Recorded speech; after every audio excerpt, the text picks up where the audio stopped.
Shabbat Shalom, um sábado alegre, de paz, para você que está me assistindo, para você que está aqui na Rádio Sion. Nós continuamos no livro de Shemot, Êxodo.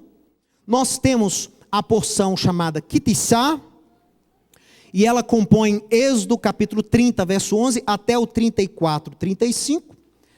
Porções correspondentes da Haftará de 1 Reis 18, fantástica essa passagem, quem estuda a Bíblia sabe direitinho o que é 1 Reis 18, e 1 Coríntios 8, tanto a Torá, quanto a Haftará, quanto a Brit Hadashá vão tratar do mesmo assunto.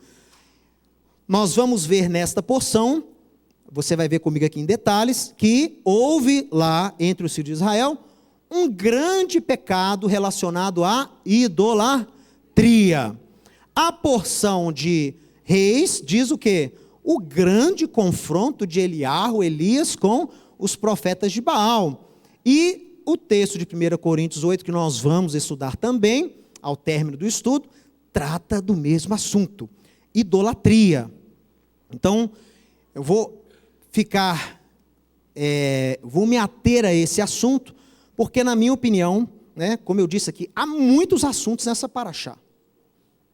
Mas eu senti do Eterno de trabalhar com vocês hoje nesse estudo mais sobre a idolatria, que é o principal fato que acontece nesta paraxá. Então abra a sua Tanar, a sua Bíblia, em Êxodo,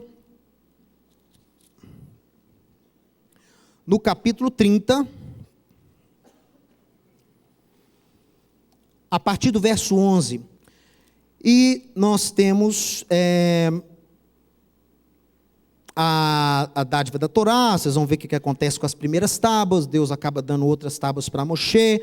Moshe pede para ver, pede para conhecer o caminho de Deus, e o Eterno tinha falado com ele antes: olha, eu não vou adiante de vocês mais, porque se eu for, eu vou consumi-los. Vocês são um povo difícil. Kshe Oref. Diga para o seu vizinho: Kshe Oref. Nuca dura.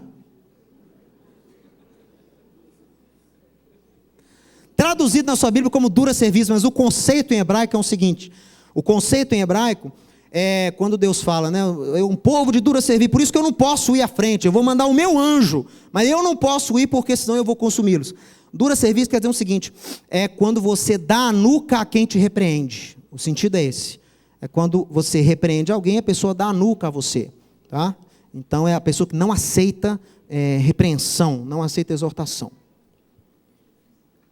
Como no mundo está cheio de gente de dura serviço, né? Eles ficam falando: Israel, você judeu, sempre foram um povo de dura serviço. Eu falei: meu amigo, para pensar um pouquinho. As pessoas que rodeiam você, né? Quer dizer, pessoa do pescoço duro, pessoa que dá o pescoço quando é repreendida, quando é admoestada. Tem muito, meu amigo.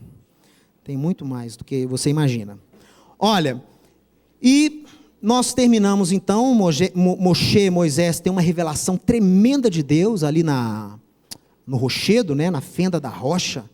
Ele proclama, aliás, alguém proclama atributos de Deus, não é Moisés.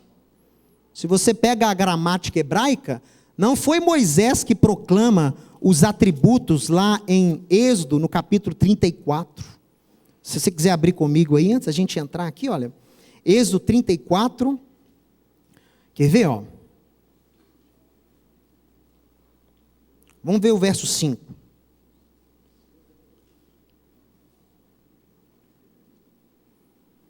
Deixa eu intrigar vocês mais um pouco. Deixa eu te afligir um pouquinho hoje. Olha, lá em Israel eles falam que o bom rabino é aquele que conforta os afligidos e aflige os confortados. Então, é hora de afligir você um pouquinho. Olha, no capítulo 33, no verso 11, vou ler para você, olha.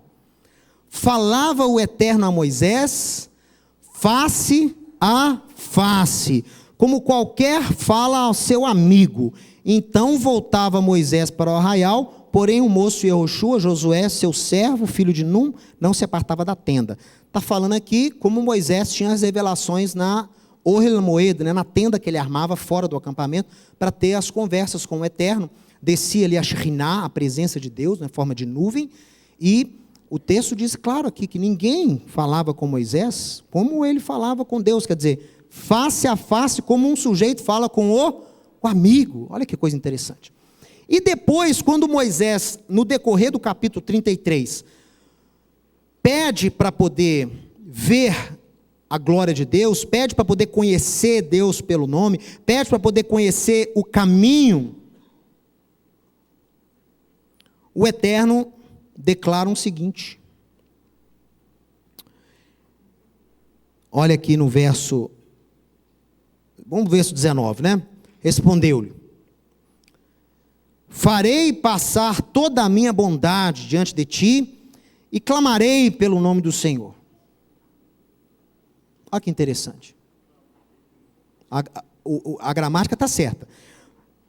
O Senhor responde para ele: farei passar a minha bondade diante de ti e clamarei, na primeira pessoa, no futuro, e clamarei em nome do Senhor. Como que é isso? O Senhor vai clamar em nome do Senhor? E aí, verso 20: não me poderás ver a face, porquanto homem nenhum verá a minha face e viverá. Mas como que é isso? Versículos antes fala que Moisés conversava com ele face a face, como conversa com um amigo. Versículos depois, 10 versículos depois, diz o quê?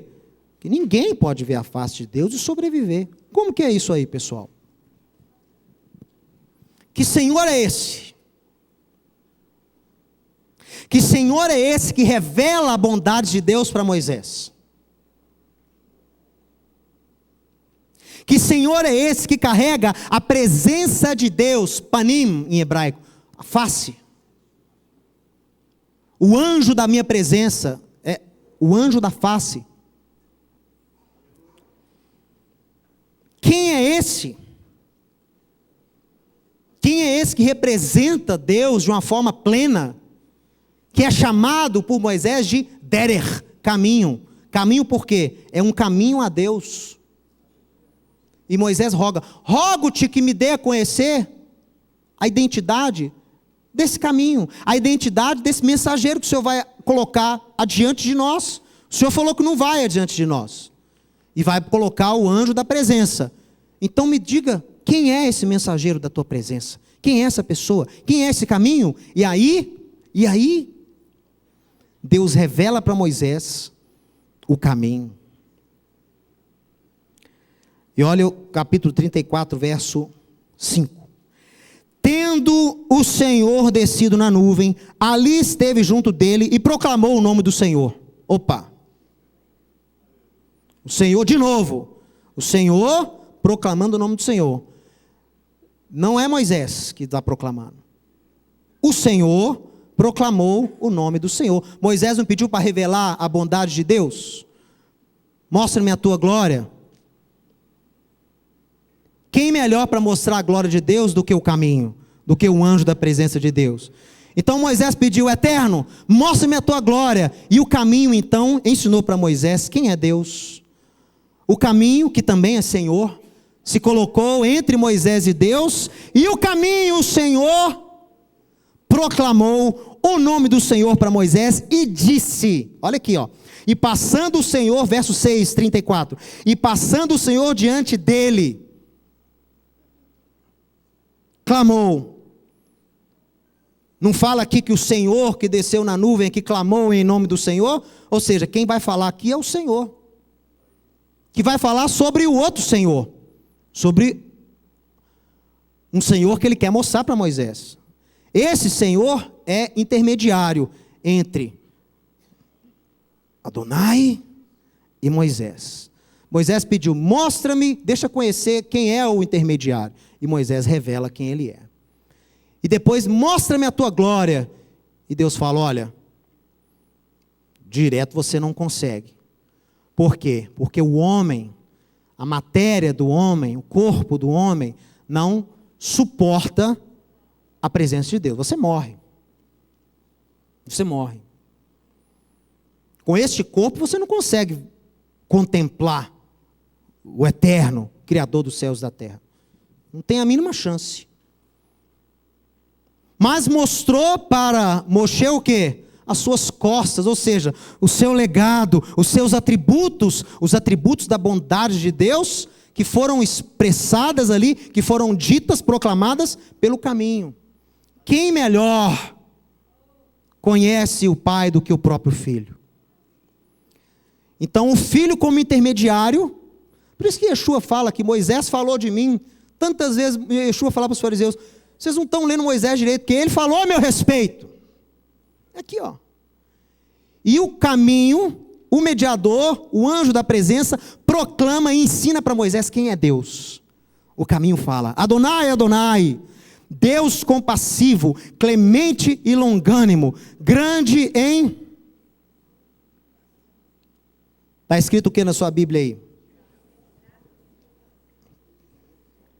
Capítulo 34 de Êxodo, verso 6.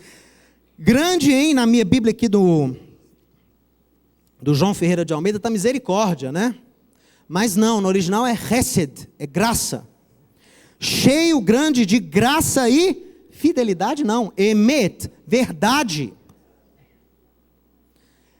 O tradutor matou a beleza do texto, porque qual foi o intuito do caminho? Esse Senhor que clamou o nome do Senhor, que mostrou quem era o Deus Criador para Moisés, falou um negócio impressionante. Falou que esse Deus, ele é compassivo, ele é clemente. Olha só, não começou falando assim, ele é poderoso, ele é o Senhor dos senhores, ele é infinito, o seu poder... Não, começou falando o quê? Ele é clemente, ele é paciente. Meu irmão, se Deus não fosse paciente, você não estaria aqui hoje. Você tem que levantar todo dia e agradecer pela paciência de Deus para com você. Agradece, ele proclama a paciência de Deus, a bondade de Deus, e diz que ele é grande em graça e em verdade.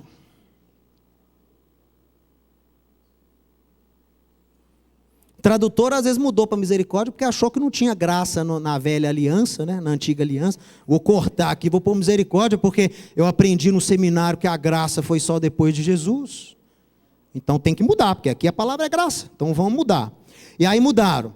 E depois ele põe outra coisa, olha, grande em graça e verdade, Hesed ve'emet, e que guarda a graça, aqui é a palavra graça de novo, guarda a graça, notzer Hesed, em 1000 gerações, que perdoa a iniquidade, a transgressão e o pecado, ainda que não inocente o culpado, mas que visita a iniquidade dos pais nos filhos, e nos filhos dos filhos, até a 3ª e 4ª geração. Então olha só, aqui são 2 graças que o caminho ensina a Moisés. Uma graça, que contém em si a verdade. Então quando você estuda a Torá, quando você estuda a Tanar, quando você estuda o Antigo Testamento, você não está estudando folclore de judeu. Você não está estudando história da carochinha, histórias poéticas. Você está estudando manifestações verdadeiras da graça de Deus para com o povo judeu. Por isso que ele é cheio de graça e verdade. As manifestações da graça de Deus com Israel são verdades. Israel abriu o mar para o povo passar. Isso é verdade. Isso foi uma grande manifestação da graça de Deus. Você quer graça maior do que essa?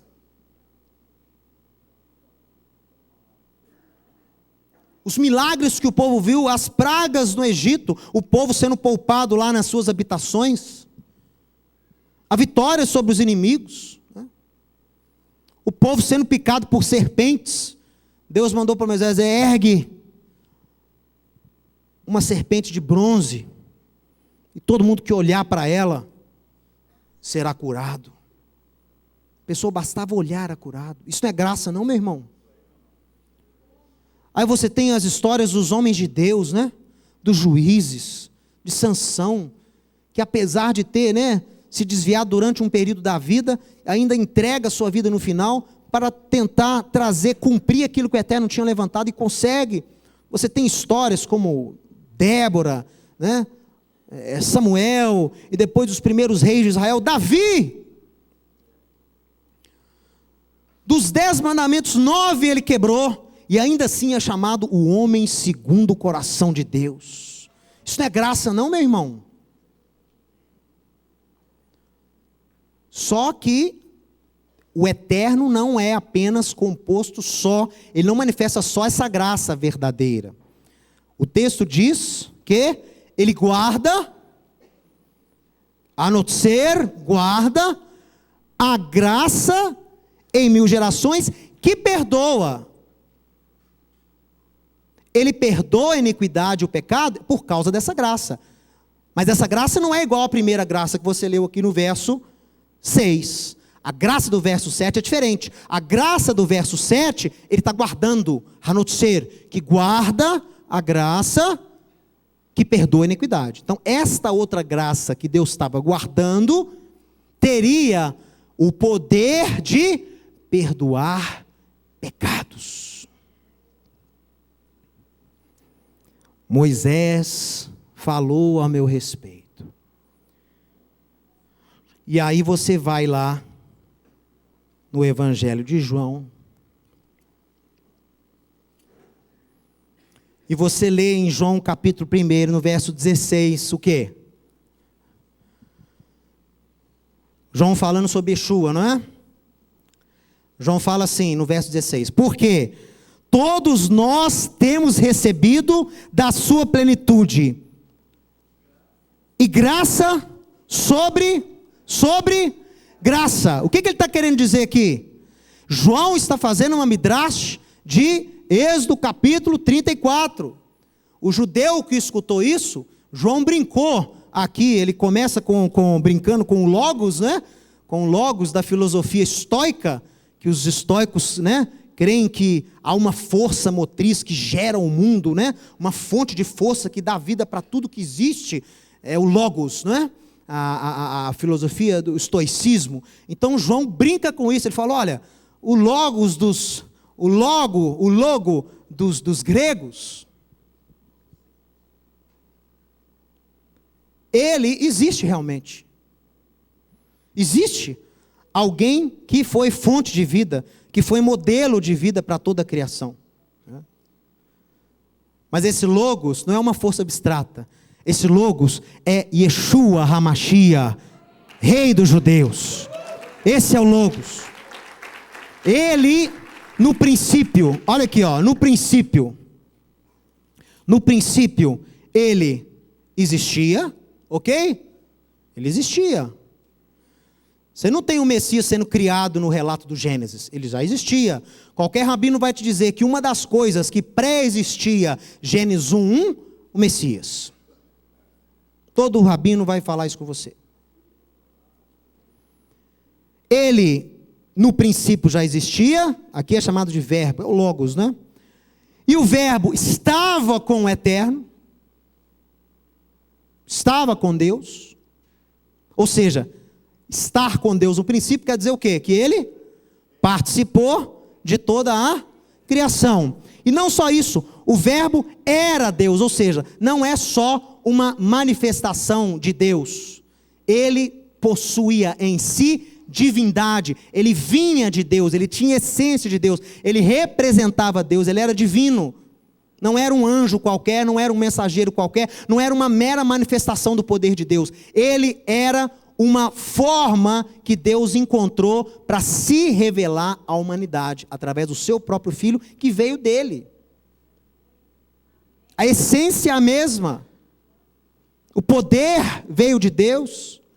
A representatividade que caiu sobre os seus ombros, né, é de mostrar Deus ao mundo. Por isso que ele é chamado por Moisés, e ele mesmo atesta que ele é o caminho, a verdade e a vida. Não há trajetória rumo ao Pai, a não ser por ele.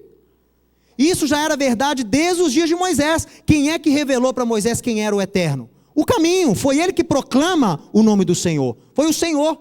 E Davi também o chama de Senhor, né? Disse o Senhor ao meu Senhor. Que é isso? Essas pessoas tinham revelação do Messias. Olha, você está vendo, pessoal, como é que a história de Israel é repleta de revelações do Filho de Deus? Tem por toda parte. E aí, nós temos então essa grande revelação aqui de João, que fala dessa graça sobre graça, não é? Ou seja, que a graça que Yeshua inaugura, com a vinda do Messias em carne, Deus inaugura, Deus libera essa graça guardada, porque agora, através do seu sacrifício, há o quê? O poder de perdoar pecados. Então Deus libera essa graça com a ressurreição de Yeshua.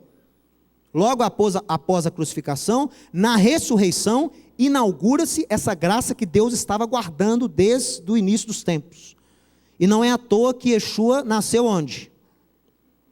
Onde ele nasceu? Nasceu em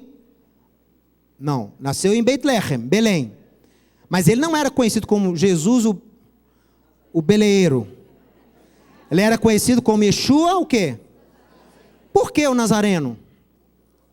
Porque foi para Nazaré, ele foi criado em Nazaré. Mas por que Nazaré? Nazaré era uma vila, até hoje não tem praticamente nada lá. Tem um pouco, mas na época de Yeshua não era quase nada. Mas por que Nazaré? Natseret. Deus estava Notzer, guardando o nome da cidade que Yeshua foi criado, e o nome que ele recebeu por ter sido criado nessa cidade era o quê? Yeshua ha-Notzri, Yeshua o Nazareno. E Deus estava Notzer, guardando. Então, ou seja, ele foi o percussor desta graça que foi guardada até os seus dias. E ele inaugurou essa graça nova que o quê? Perdoa os pecados. Então, realmente, a partir de Yeshua, você tem um novo tipo de graça que é inaugurado no mundo, que é a graça de Yeshua, que Deus vem através de Yeshua, que possui o poder de perdoar os pecados através do seu sacrifício. Olha aí, eu nem entrei ainda na palavra, e já está praticamente aqui sem tempo, mas você está vendo, pessoal, é muita coisa, essa paraxá. Olha, vamos tentar adiantar aqui, olha aqui comigo, ó. Mas o evento que eu quero só dar uma pincelada com você hoje, um dos piores eventos na história de Israel, foi nessa paraxá, foi o evento lá do Het HaEgel, diga, Het HaEgel, é o pecado do bezerro de ouro, e eu quero lançar algumas perguntas para você. Olha, o que realmente aconteceu lá? Poderia todo um povo consagrado para Deus, que testemunhou milagres e maravilhas, as pragas no Egito, o mar se abrindo, poderia o mesmo povo cair em tão grande pecado? Quem não sabe o que foi o pecado do bezerro de ouro, eu vou ler ele agora para você. Por que é que a idolatria é um dos pecados mais graves na Torá, nos profetas e também no Novo Testamento? O que seria a idolatria? Pecado do bezerro de ouro, vocês lembram, né? Moisés vai, fica lá praticamente 40 dias. 40 dias antes, o povo teve revelação lá no Sinai dos 10 mandamentos, né? Todo o povo viu, todo o povo ouviu. Moisés sobe ao monte, está demorando um pouco. Vocês vão ver aqui o que o povo decidiu. Constroem lá um bezerro de ouro e começam a sacrificar esse bezerro. E este ato de idolatria vai marcar a história de Israel e marca a história de Israel até os dias de hoje. Foi algo terrível. Então, a idolatria é tratada na Bíblia como sendo um dos pecados que a gente fala em hebraico lamot velo lavor. Você morre, mas não comete. Há 3 pecados na Bíblia que você morre, mas você não pode cometer. Primeiro, a idolatria. Você não pode, né? Prostra-se aqui, adora a minha imagem, ou senão você morre. Então pode me matar. Idolatria é inegociável. Você tem inúmeros exemplos na Bíblia, não é? Não pode. É um pecado que Deus não tolera. O outro pecado. Primeiro, idolatria. O segundo é pecados relacionados à promiscuidade sexual. Então, deita-te comigo para eu poder não te condenar. Estupre aquela pessoa para você se libertar. Então, é proibido. Nós não fazemos, em hipótese alguma, mesmo em face à morte. E o terceiro é assassinato, você entregar uma pessoa inocente à morte para você se livrar. Isso também a gente não faz, né? Em hipótese alguma. No judaísmo são os 3 pecados capitais que eles falam, que não podem ser cometidos em hipótese alguma. Você prefere a morte do que cometer esses pecados. A idolatria é o primeiro deles.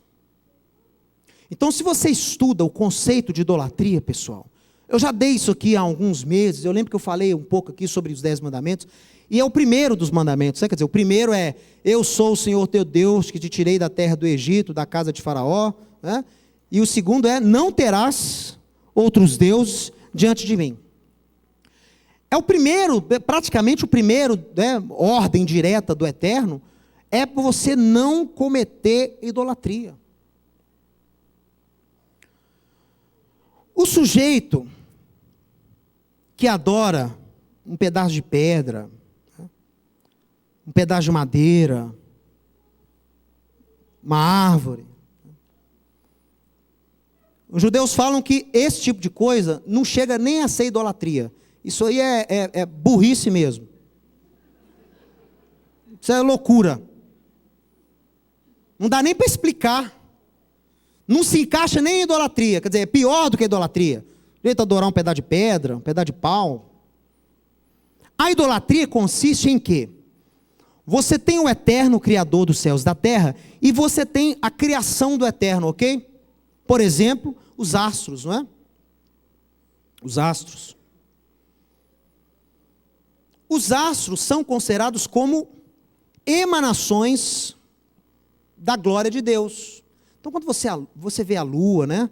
A rotação, né? A órbita de cada um dos planetas, tudo perfeito, né?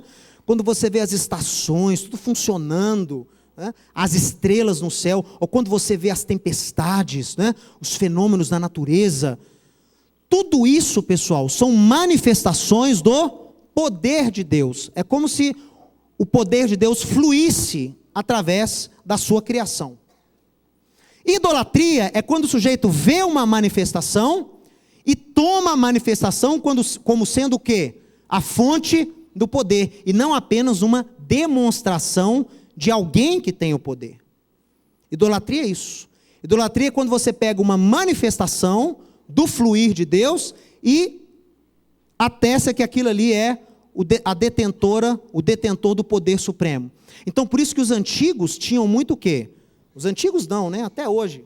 O sujeito adorava, você tinha o Deus do trovão, né? Os celtas tinham lá o Deus do trovão, né?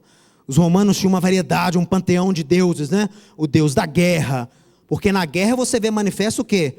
Poder, violência, bravura, coragem. Então tinha o Deus da guerra, você tinha o Deus do vinho, você tinha o Deus dos mares, você tinha a deusa do amor, você tinha, por aí vai. Mas essas coisas, né? O amor, a guerra, o mar, o trovão, a guerra, tudo isso são manifestações do poder de Deus. São coisas que fluem de Deus. Em hebraico a gente chama de nozel. Nozel é aquilo que flui. Por isso que você fala nos casamentos, né? Mazal tov. O que é Mazal tov? No casamento judaico você cumprimenta os noivos. Mazal tov. Quando nasce um bebê, Mazal tov para o pai. Mazal tov quer dizer boa sorte, não. Mazal vem de nozel, quer dizer fluir. Então, quando você deseja Mazal tov, você está dizendo o quê? Que o Eterno flua através desse casamento. Que o Eterno flua na sua vida através desse filho. Né? Isso quer dizer o cumprimento Mazal tov. Então, a idolatria é isso. E a idolatria, pessoal, é você o quê? Você separa a você mesmo de Deus e você coloca no lugar de Deus um substituto. Você substitui Deus como Deus criador dos céus e da terra. Olha só, Qual foi o erro de Arão? Construir para o povo um bezerro de ouro ou ter deixado o povo desenfreado? Porque quando Moisés desce e vê aquela bagunça toda, ele aperta o irmão, né? Por que você fez? Deixei o povo aí. Você dá uma olhadinha, né? É igual quando você deixa, né, seu filho. Ô fulano, olha meu filho aqui que eu vou só pegar um negócio ali. Aí você volta, está lá o menino pendurado lá no lustre, está lá o menino. Falou, saiu 1 minuto, você né? Não estava olhando, não estava prestando atenção. Então, Arão diz, olha, primeiro você sabe que o povo é tendencioso a fazer o mal. Então, primeiro, fala para você, não, você sabe que o seu filho não é fácil. Então, quer dizer, você já tem que chegar com um desconto, né? Mas você deixou o menino fazer isso? Você sabe que o menino já não é fácil, né? Segundo, o povo estava muito desenfreado. O povo estava sem controle. E aí eu pedi para me darem as argolas de ouro, joguei tudo no fogo e saiu esse bezerro. São as palavras de Arão. Arão fala exatamente isso. Joguei no fogo, saiu o bezerro. E o povo começou a adorar o bezerro, e começou a sacrificar e dançar e fazer orgias. A idolatria está conectada sempre à promiscuidade sexual. As nações mais idólatras são as nações que mais têm problemas em pecados da área sexual. E o apóstolo Paulo fala que o pecado da área sexual é um pecado contra o próprio corpo. Né? É grave. É grave. Olha, Êxodo 32, 1. Mas, vendo o povo que Moisés tardava em descer do monte, acercou-se de Arão e lhe disse: levanta-te, faze-nos deuses que vão adiante de nós, pois, quanto a esse Moisés, o homem que nos tirou do Egito, não sabemos o que lhe terá sucedido. Para aí. Olha aqui para mim. Olha a intenção deles. O que eles queriam, pessoal?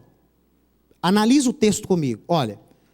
Levanta-te, falaram para Arão. Faze deuses que vão adiante de nós. Opa! Quem que iria adiante do povo? Ou era o anjo que o Eterno prometeu que iria, mas era na verdade o quê? Moisés, não era? Na verdade eles estavam aqui referindo-se a alguém para ser um intermediário. Eles não estavam negando que Deus existia, você entendeu? O povo tinha que ser muito burro para ver um mar se abrindo e depois falar, não existe, o Deus que abriu esse mar não existe. Não foi isso que aconteceu. Eles criam no poder do Deus Todo-Poderoso. Mas o que? Moisés estava demorando, o que eles pensaram? Vamos ficar sem intermediário. Moisés morreu lá em cima. E aí, o que vai acontecer conosco? Não há intermediário mais. Não há ninguém que vai adiante. Não vai ninguém que comunique-se com esse Deus e nos fale o que a gente tem que fazer. Estamos perdidos. Então o povo criou, né, claro, baseado nos 4 séculos lá no Egito, quiseram fazer o quê? Vamos fazer um Deus que seja o quê? Intermediário. Um Deus que faça o papel de Moisés. Porque Moisés estava lá e achavam que ele tinha morrido. E olha, pessoal, olha o Deus que eles escolhem. Olha aqui na tela. Olha ele aí. O Deus que eles fazem é o Deus egípcio famoso, principalmente na região de Mênfis, que era chamado Apis. E olha o Apis. Apis era o Deus touro adorado no Egito. Uma de suas funções era servir de intermediário entre os homens e o Deus Todo-Poderoso, pessoal. Porque para eles era o Ptah, depois Osíris, depois Atum. Mas o Apis era um Deus intermediário, pessoal. Olha isso. Então a intenção foi clara, não foi substituir Deus, mas foi o quê? Vamos criar aqui um intermediário, porque Moisés já era. E o Apis era considerado oráculo, e ele tinha poderes para prever o futuro. O Apis era um boi mesmo. Os sábios do Egito ficavam observando. Quando nascia um boi lá, diz que a vaca tinha que ser concebida com um raio de luz da lua, eles tinham lá umas coisas. Mas quando nascia o boi, ele era o boi, né, que via-se que ele era um boi diferente, bem, com a encarnação da divindade, o boi era tido como ápice. Então esse boi era levado para dentro do templo, e eles ficavam lá 24 horas observando o boi, né? Tinha uma janelinha, eles abriam uma vez por ano, eles abriam uma janela no templo, para que as pessoas pudessem ver o boi. E o boi, como ele era um boi sagrado, era um deus ápice, mas era um boi mesmo. Tudo que ele fazia demonstrava alguma coisa. Então se o boi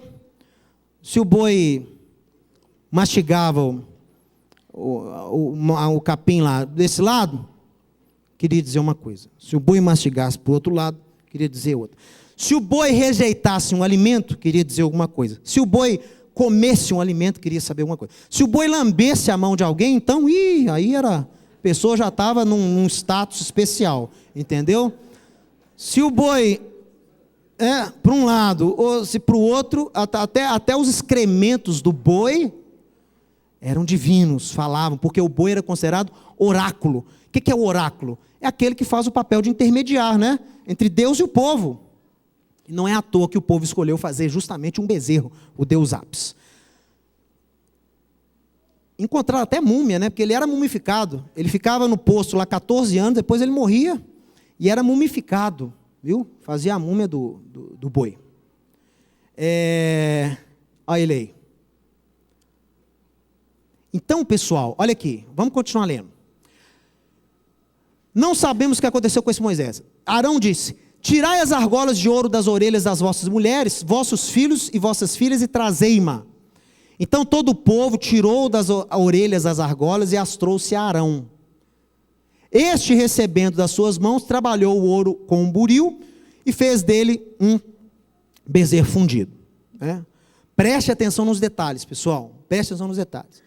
Primeira coisa que chamou minha atenção: o povo ficou lá 400 anos servindo de escravo.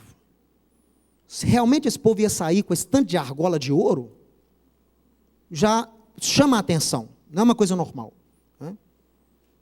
Então, quem era esse povo que tinha um monte de argola de ouro, que tinha um monte de coisa, né? O que estava acontecendo? E os rabinos dizem que o quê? Que foi uma estratégia, isso aí é uma teoria, né? Para poder limpar um pouco a barra de Arão. Eles falam assim que foi uma estratégia de Arão para ganhar tempo. Porque quando você perde argola de homens, né? Se você pedir para um homem uma correntinha, um anel, um homem dá na hora. Agora vai pedir para a mulher um colar, vai pedir para uma mulher uma argola, um brinco. É difícil. Você fala para sua mulher: mas você tem isso há 20 anos, você nunca usou, dá para alguém? Não dá, não pode, aquilo ali é difícil, né? Então os rabinos falam que como as mulheres têm mais dificuldade de se desfazerem de joias, que Arão fez isso para ganhar tempo, para ver se Moisés o quê? Descia. Se dava tempo dele descer. Mas não desceu. E aí, o que ele fez? Ele recebeu tudo aquilo, trabalhou o ouro e surgiu lá o bezerro, fez o bezerro fundido. Então, disseram,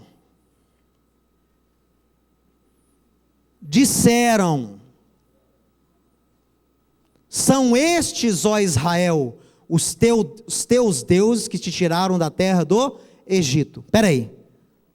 Disseram para Israel. Então disseram, são estes de Israel. É uma alusão que pelo menos parte desse povo não era originário de Israel. Os hebreus não tinham autoconhecimento sobre as divindades egípcias. Os hebreus não tinham esse conhecimento, não tinham um contato com essas nuances aí das divindades egípcias. Então pode ser que havia, como a Torá descreve, né, multidão de povos saiu com Israel do Egito. Pode ser, diga, pode ser, que parte dessas pessoas que estavam pressionando Arão, que mostraram para ele, que fizeram o bezerro, né, que instruíram Arão a fazer o bezerro, que precisavam de um novo intermediário, de que disseram depois: olha aqui, Israel, os teus deuses que te tiraram do Egito. Pode ser que esta parcela de gente fosse composta por sua maioria de egípcios. E faz muito sentido, porque para um povo ter tanta argola e tanto colar e tanta coisa de ouro, né? Mas é uma teoria, não estou apregoando isso, mas é algo muito interessante você pensar, né? Talvez não tenha assim, por isso que eu penso, o povo judeu saiu todo lá do Egito, viram o mar, e agora vão achar que aquilo tudo foi feito por um bezerro de ouro? Claro, um ou outro, uma minoria, mas não todo o povo, é muito difícil isso acontecer. Então a gente sabe que houve o quê? Houve uma influência terrível daquela multidão de povos que saiu junto com os hebreus. E essa multidão, olha o problema da influência negativa, pessoal. Olha, e aí, Arão vendo isso, edificou um altar diante dele e apregoando disse, amanhã será a festa do Senhor. Então os rabinos falam, mais uma vez ele tentou ganhar tempo. Não vamos fazer nada hoje. Amanhã vocês podem celebrar ao Deus, né? Ao Deus do Apis. E aí no dia seguinte, madrugaram e ofereceram holocaustos, trouxeram ofertas pacíficas, e o povo assentou-se para comer e beber, e levantou-se para se divertir. Nessa palavra divertir aí tem um contexto até muito pesado nas escrituras, porque ele parece dar alusão a orgias, a diversão sexual, tá? Bom, pessoal, nós somos ordenados pelo Eterno a nos manter distantes da idolatria. E também de qualquer prática ou conduta, preste atenção nisso. Não é o suficiente você não se prostrar diante de estátua, diante de pedra, diante da lua ou do sol. Você não pode estar conectado, fazer nem essas coisas, e nem pode estar contaminado por práticas idólatras. Práticas criadas e conhecidas e apregoadas por idólatras. Você tem que se abster da idolatria e da prática de coisas de idólatras. Estão entendendo? Por isso, pessoal, olha aqui, muitos dos mandamentos práticos da Torá tinham por objetivo separar o povo de Deus das práticas consideradas o quê? Pagãs. É igual nós dissemos na paraxá, uma paraxá anterior, né, que trata da mulher sotá, da mulher acusada de adultério. Os rabinos falam nessa paraxá que tem esse incidente. Lembra lá que a mulher que o marido desconfiava que ela tinha adulterado, o marido tinha que levar lá ao templo, o sacerdote fazia uma água lá no cinza do sacrifício e ela bebia, né? E ela falava que cai o juízo de Deus sobre mim, alguma coisa parecida. Se ela tivesse adulterado mesmo, o ventre inchava e a perna deslocava na hora, né? Mas era um evento que os rabinos diziam o seguinte: muitas vezes a mulher que era levada lá pelo marido não tinha cometido adultério. Mas o marido desenvolveu um espírito de ciúme porque ela não adulterava, mas agia como as adúlteras agem. Ela falava como a adúltera fala, ela se veste como se veste a adúltera, ela trata os outros como a adúltera trata os outros. Então isso recai sobre o marido um espírito de ciúme. Então não basta você não adulterar, você tem que andar como quem não adultera. Não basta você não ser idólatra, você não pode se parecer em nada com os idólatras. Você não pode praticar coisas que os idólatras praticam. Costumes, tradições que são de idólatras, você não pode cometer. Porque senão você traz o quê? Confusão. Então as leis que a Torá descreve, leis mais práticas do povo, eu pus só duas aqui, pessoal. Se você quiser, vamos pegar, você está mais pertinho aqui, ó. Êxodo 34, 26. Olha que interessante. Nas segundas tábuas da lei, né? Que o Eterno dá para Moisés, está escrito lá, ó. Êxodo 34, 26. Não cozerás o cabrito no leite da sua própria mãe.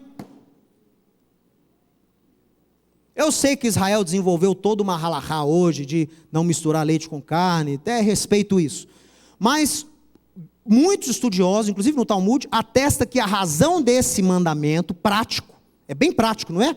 Você não cozinhar o cabrito no leite da mãe, era para que os hebreus não imitassem uma prática muito comum em Canaã, que era o quê? Um sacrifício a um dos Baal, onde o quê? Onde atos de crueldade eram feitos para matar o sacrifício, para a oferenda, a oferta. No caso aqui, um bezerro, o cabrito. Você não pode matar o cabrito fervendo ele vivo no leite da própria mãe. Isso é muita maldade. Você inverte a ordem das coisas. O leite foi criado para dar vida, você usa para matar? Não façam isso, isso é uma prática idólatra. Ah, mas por que não pode fazer? A carne dele fica mais gostosa. Não pode, porque isso é uma coisa totalmente associada ao paganismo, à maldade. Levítico capítulo 19, olha que interessante. Não basta não se curvar a outros deuses. Você não pode andar como os idólatras andam. Você não pode vestir-se como os idólatras se vestem. Você não pode praticar o que os idólatras praticam. Levítico 19, verso 26. Irmão, acho que o que falta hoje em dia são esses mandamentos voltarem a ter o peso prático para nós.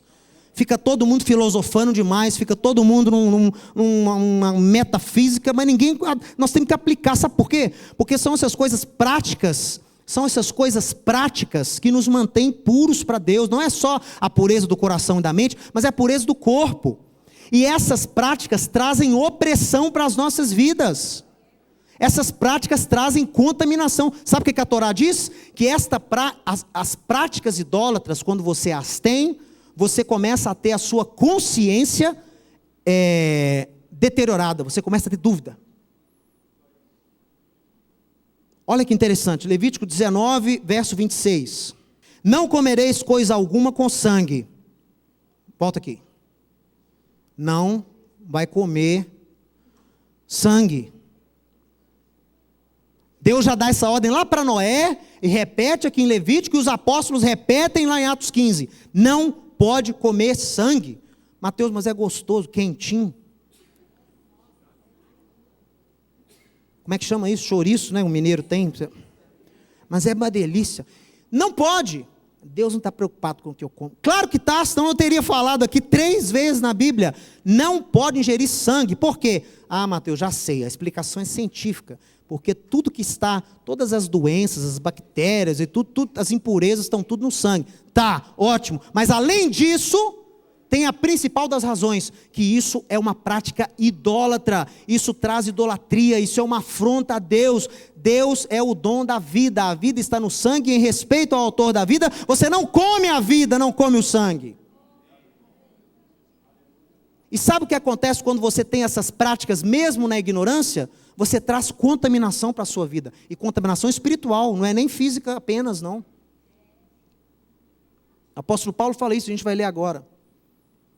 Então, as coisas que atualmente muitos judeus e a maioria dos cristãos desprezam, são as coisas que mais trazem contaminação para a gente. Porque desprezam o aspecto prático da Bíblia, da fé. A fé tem que ter um aspecto prático. As boas obras são mostradas através também da obediência a essas coisas. Continua aí, ó. Não danificareis as extremidades da barba. Isso aqui é interessante.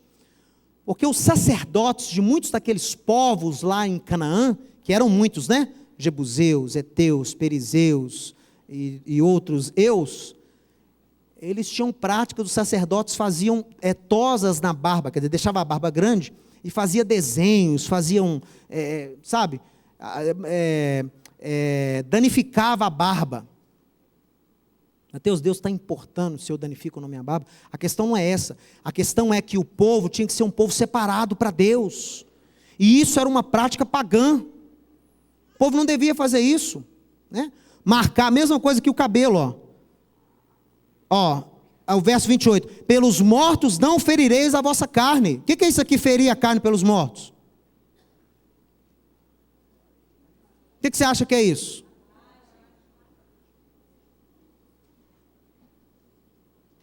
Amigo, isso aqui é tatuagem. A ferida pelos mortos eram marcas nos corpos daqueles que tratavam de adivinhações, de consulta aos mortos. Era uma prática muito comum naquela região. E que Deus fala para o povo, vocês não são assim. Vocês não fazem essas coisas são ligadas à idolatria. Essas coisas têm origens na idolatria. Vocês não podem imitar esse comportamento. Vocês não são desse meio, vocês não pertencem a esse meio. Para que viver numa realidade diferente, mas ficar imitando uma realidade que você tem que evitar? Não faz sentido.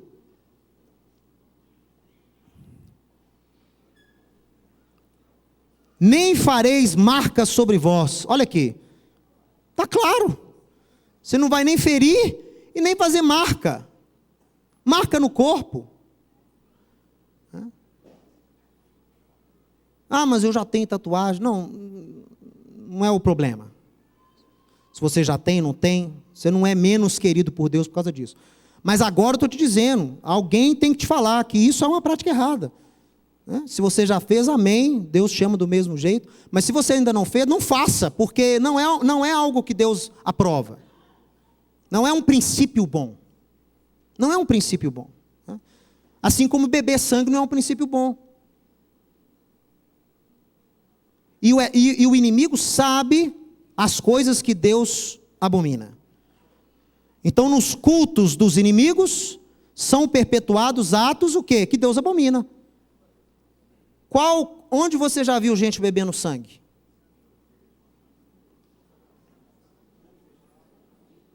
Sessões de magia negra, culto de satanistas, né? Algumas religiões de origem africana que envolvem feitiçaria. Tudo que Deus abomina está junto. Marca do corpo, gente todo marcado. Você já viu algum profeta de Deus mandando marcar o corpo? Você já viu algum homem, algum rei de Israel? Não. Algum apóstolo? Não. O máximo que a gente acha é um espinho na carne, mas eu acho que isso aí você não deve imitar, não. Porque foi uma coisa muito ruim para o apóstolo. São princípios, pessoal. Olha, muitas vezes a gente acha que não somos contaminados pela idolatria, pois não adoramos outros deuses. Mas toda prática criada e consagrada à idolatria também contamina quem dela participa, pessoal. O Eterno nos dá na sua Torá e através dos seus profetas princípios que são eternos e devem ser seguidos para que nós possamos ser o quê? Separados, meu amigo, para Deus. Esse é um assunto demodê, ele não é abordado hoje em dia, por quê? Porque o mundo pressiona. Porque o mundo apregou a práticas mundanas e a igreja se sente incapaz de confrontar uma onda de mundanismo. Mas eu não tenho medo do mundo, eu não estou aqui para me conformar com o mundo, e eu vou dizer a palavra da Torá, a palavra dos profetas e a palavra dos apóstolos. Nós temos que falá-las. Olha aqui. Não me interessa se é moda, se não é moda, preste atenção, preste atenção. Preste atenção. Ah, Mateus, isso é coisa de judeu. Preste atenção. Se você quiser abrir sua Bíblia, 1 Coríntios capítulo... Aí com isso a gente encerra. 1 Coríntios capítulo 8. Lembre-se, praticar coisas ou imitar atos de idólatras também é uma forma de cometer idolatria. Paulo ensinando aos coríntios, não eram judeus, mas eram servos de Deus. Olha, no que se refere às coisas sacrificadas aos ídolos, diga, sacrificada aos ídolos. O capítulo inteiro vai tratar das coisas, o quê? Sacrificadas aos ídolos, ok. Reconhecemos que todos somos senhores do saber. O saber ensoberbece, mas o amor edifica. Se alguém julga saber alguma coisa, com efeito não aprendeu nada. Mas se alguém ama a Deus, esse é conhecido por ele. No tocante à comida sacrificada a ídolo, sabemos que o ídolo de si mesmo nada é no mundo, e que não há senão um só Deus. Porque ainda que há também alguns que se chamem deuses, quer nos céus ou na terra, como há muitos deuses e muitos senhores, todavia para nós há um só Deus, o Pai, de quem são todas as coisas e para quem existimos, e um só Senhor, Yeshua HaMashiach, pelo qual são todas as coisas, e nós também existimos para Ele. Ok?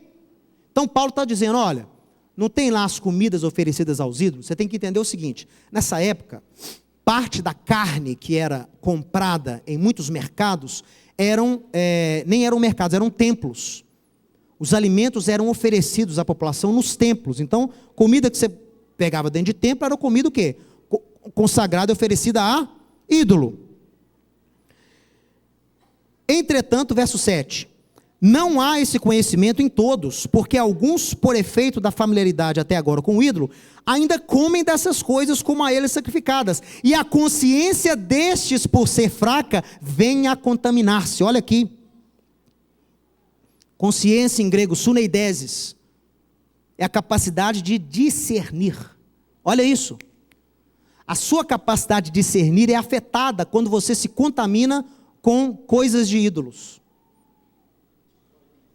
Está falando aqui de uma simples comida que o sujeito comprava ou pegava do templo, lá de um Deus qualquer. E aí Paulo fala, não é a comida que nos recomendará a Deus, pois nada perdemos se não comemos e nada ganhamos se comermos. Vede, porém, que essa sua liberdade não venha de modo algum a ser tropeço para os fracos. Porque se alguém te vir, que você que sabe, você que é crente, alguém vê você dentro do templo, pegando carne na mesa de um Deus, não será a consciência do que é fraco induzida a também participar das comidas por sua causa?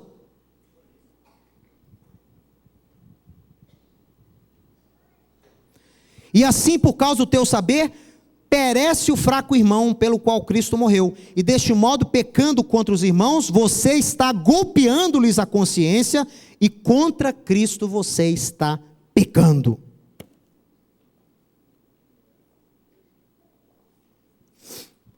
A questão aqui é clara. Ele não está falando dos alimentos que a Torá permite. Aqui a questão não é de alimento que o judeu come ou não come. Aqui é a questão de alimentos que são oferecidos no templo. Não pegue comida de lá, porque não é um bom testemunho e você vai se contaminar com os ídolos. Uma comida, mas não existe ídolo, é tudo falso, Deus, tudo é demônio. Mas você se contamina pelo comer. Não faça isso. Continue. Avance mais uns aí para o capítulo 10. Olha aqui. Verso 14, 1 Coríntios 10, 14. Portanto, meus amados, fujam da idolatria. Fujam da idolatria.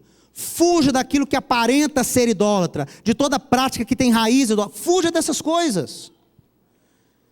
Falo como a criteriosos. Julguem vocês o que eu estou dizendo. Não é o cálice da bênção que nós abençoamos, não é a comunhão do sangue do Machia, e o pão que nós partimos não é a comunhão do corpo do Messias? Porque nós, embora muitos, somos unicamente um pão, um só corpo, porque todos participamos de um único pão. Considerem Israel segundo a carne, né? O povo de Israel. Não é certo que aqueles que se alimentam dos sacrifícios são participantes do altar? Ele está falando o seguinte, que o alimento, quando você consagra algo, quando você bendiz algo, com consciência, e ingere aquilo, você está se tornando parte daquilo que você declarou. Esse é o cálice da nova aliança. Bebe, o que é isso? É um símbolo que você está internalizando aquilo que você bebeu. Você está internalizando o sangue, a aliança. Você come o pão, que é o corpo. Você está internalizando o quê? A vitória de Yeshua, as virtudes de Yeshua. É um símbolo que você quer internalizar aquilo. Da mesma forma, quando os sacrifícios eram oferecidos lá no templo, em Israel, aquele que come do sacrifício, participa também do altar. Você está no meio de tudo aquilo ali que está acontecendo. Ele explicou o lado positivo. Agora, digo, pois, que o sacrificado ao ídolo é alguma coisa? Que o próprio ídolo tem algum valor? Paulo sabe que são falsos deuses. Paulo sabe que não são deuses, são demônios. Antes digo que as coisas que eles sacrificam são coisas a demônios que as sacrificam, e não a Deus. E não quero que vocês se tornem associados a... Se são coisas oferecidas a demônios, para que você está pegando coisa de lá? Se são práticas consagradas a demônios, para que você está imitando esse tipo de coisa? E está falando com comida, eu estou aplicando a outras coisas, que hoje em dia a gente não tem muito esse problema. Mas você pode aplicar o mesmo princípio para outras coisas. Uma prática, que é prática consagrada a demônios, que você sabe que tem origem pagã, para que você vai adotar na sua vida? Olha, vocês não podem beber o cálice do Senhor e o cálice dos demônios. Vocês não podem participar da mesa do Senhor e da mesa dos demônios. Ou provocaremos zelos no Senhor? Somos acaso mais fortes do que Ele? Verso 25. Comei de tudo que se vende no mercado, sem nada perguntares por motivo de consciência. Agora aqui ele usa a palavra mercado. Aqui não está falando mais do templo.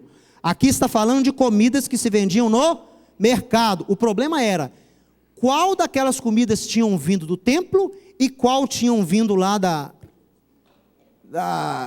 propriedade lá do romano?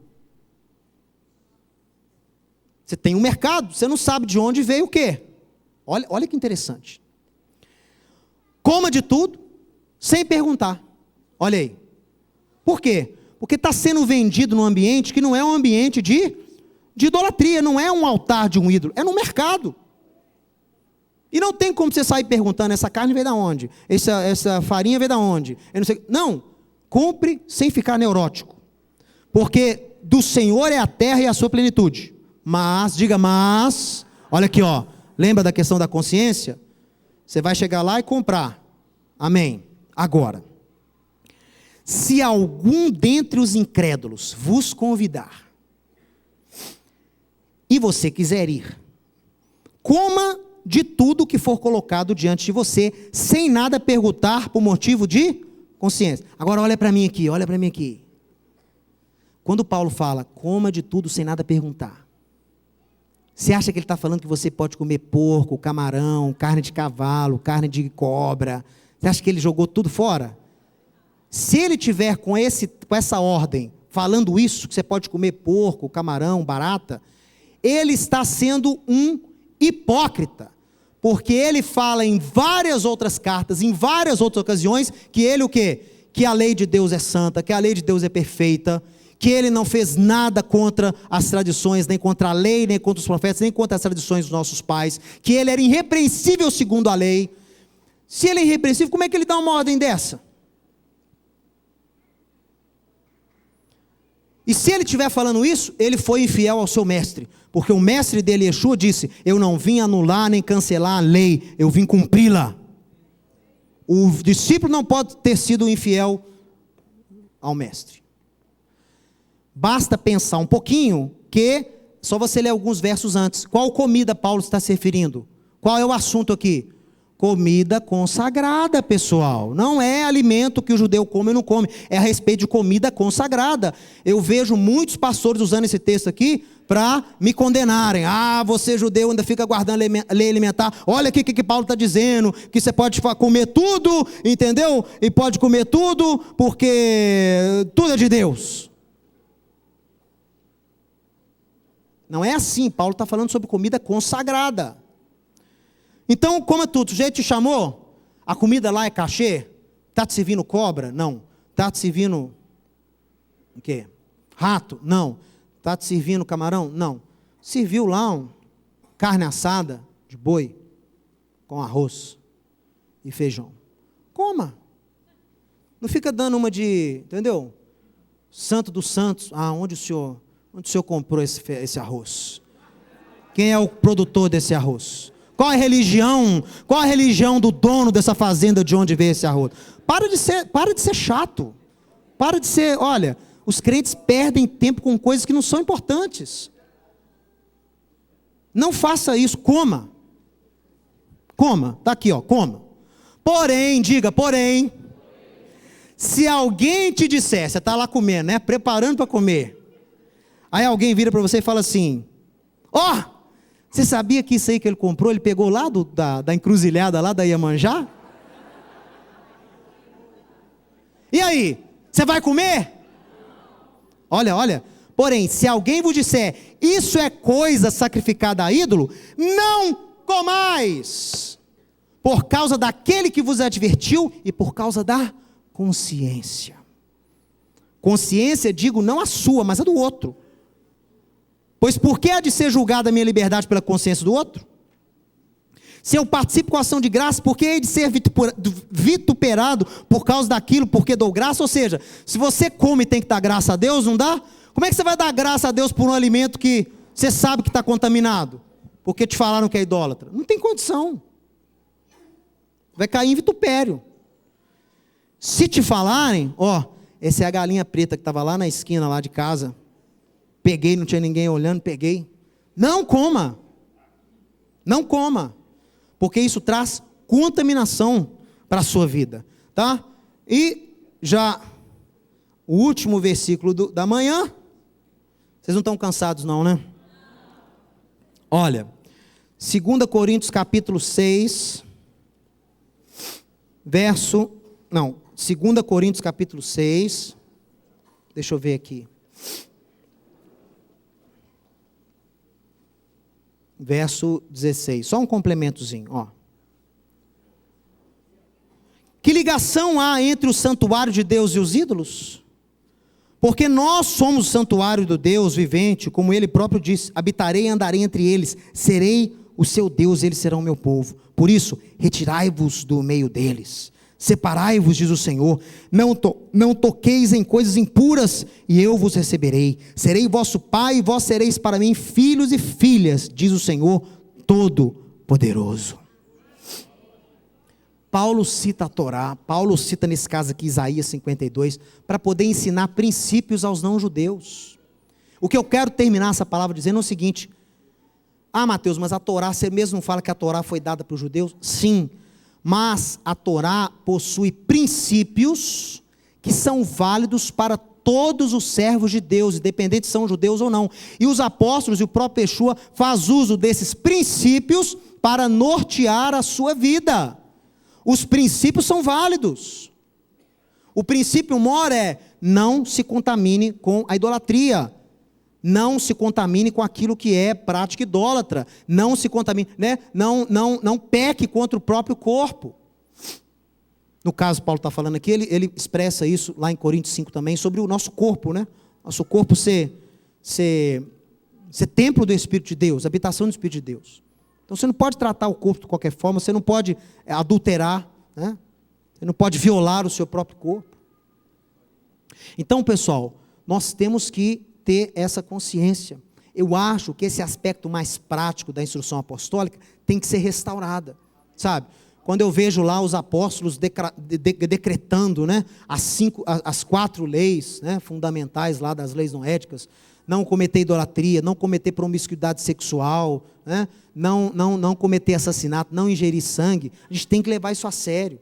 Quando a gente fala de práticas consideradas pagãs, Paulo usa alimento, mas use para outras coisas. Se o alimento não é algo presente na sua realidade hoje, por que você não usa o mesmo princípio? Você vai pegar uma prática que é consagrada, que é feita a demônios, e com consciência vai aplicar na sua vida, na sua casa? Não faz sentido. E esse tipo de contaminação traz dúvidas à nossa mente. Traz dúvidas. A dúvida entra. E quando a dúvida entra, é a pior coisa que pode acontecer. A pior coisa que pode acontecer não é você falar Deus não existe. Sabia? A pior coisa que pode acontecer não é você chegar à conclusão que Deus não existe. É você perguntar: será que Ele existe? Esse é o pior que tem. Porque você é uma alma com dúvida, você é uma mente na dúvida, você não está nem lá, nem cá. Você não tem a certeza de nada. E quando nós nos contaminamos com essas coisas, nós damos abertura a dúvidas na nossa mente e no nosso coração. Amém? Que Deus nos abençoe, que Deus nos fortaleça a cada dia, para que possamos andar em novidade de vida, andarmos sendo guiados pelo Espírito de Deus e vencendo o maligno. Nós temos que vencer o maligno a cada dia e as formas como ele se apresenta para nós. Amém? Vamos ficar de pé então?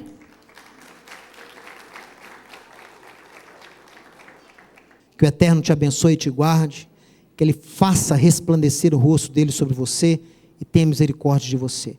Que que sobre você ele levante o rosto e ponha em você a paz.